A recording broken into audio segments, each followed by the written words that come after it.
గుడ్లు పెట్టింది. వాటిలో 10 గుడ్లు పిల్లలే. ఆమె గీత ఆ పిల్లల కాకపోవడంతో ఆ 10 పిల్లలను తీసుకొని కోడి ఆహారం కోసం బయటికి వెళ్ళింది. ఈలోగా ఒక గుడ్డుని టపా పరుచుకొని గుడ్డును పగలు కొట్టి ఇంకొక కోడి పిల్ల గుడ్డు నుండి బయటికి వచ్చింది. చిక్ చిక్ చిక్ చిక్ అని వచ్చింది. తన తల్లి కోసం అటు ఇటు చూసింది. తన తల్లే కాదు కదా, ఎవరు కనిపించలేదు. తన తల్లి కనిపించకపోయేసరికి ఎంతో దుఃఖం వచ్చింది. తన తల్లి ఎవరో, ఎక్కడ ఉందో, ఎలా ఉందో తెలుసుకోవాలని బయలుదేరి ఆవులో దారిలో పచ్చగడ్డి వేస్తున్న ఆవు కనిపించింది. తను కంటే ఎంతో ఎత్తుగా ఆశయంగా చూపింది. ఏం కావాలమ్మా అని ఆవు అన్నది.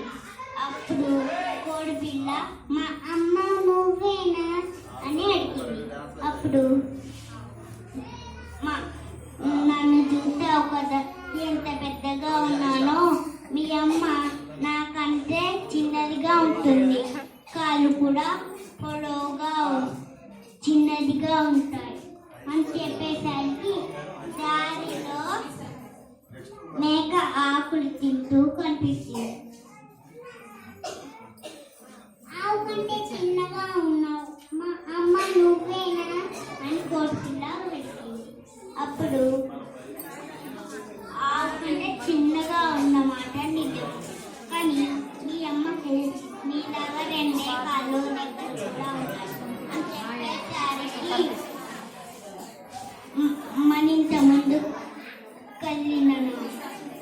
అప్పుడు వెళ్తున్న కోడి పిల్లికి కాస్తంత దూరంలో కావు కావు అంటూ ఒక కాకి కనిపిస్తుంది. అప్పుడు తనే తన తల్ల అయి ఉంటుందని వినిపించుకుంది.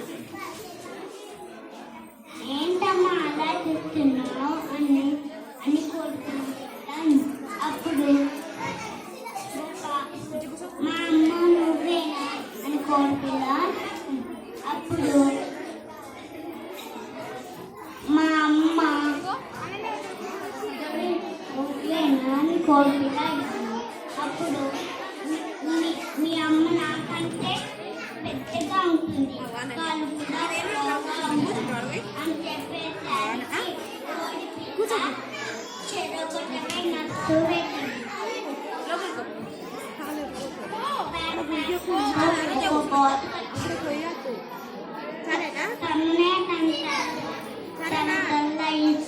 ఉంటుందని చెరువులో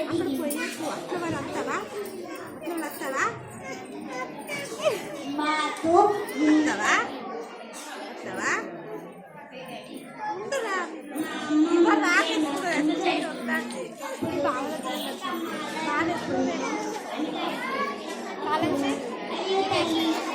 అమ్మను కాదమ్మా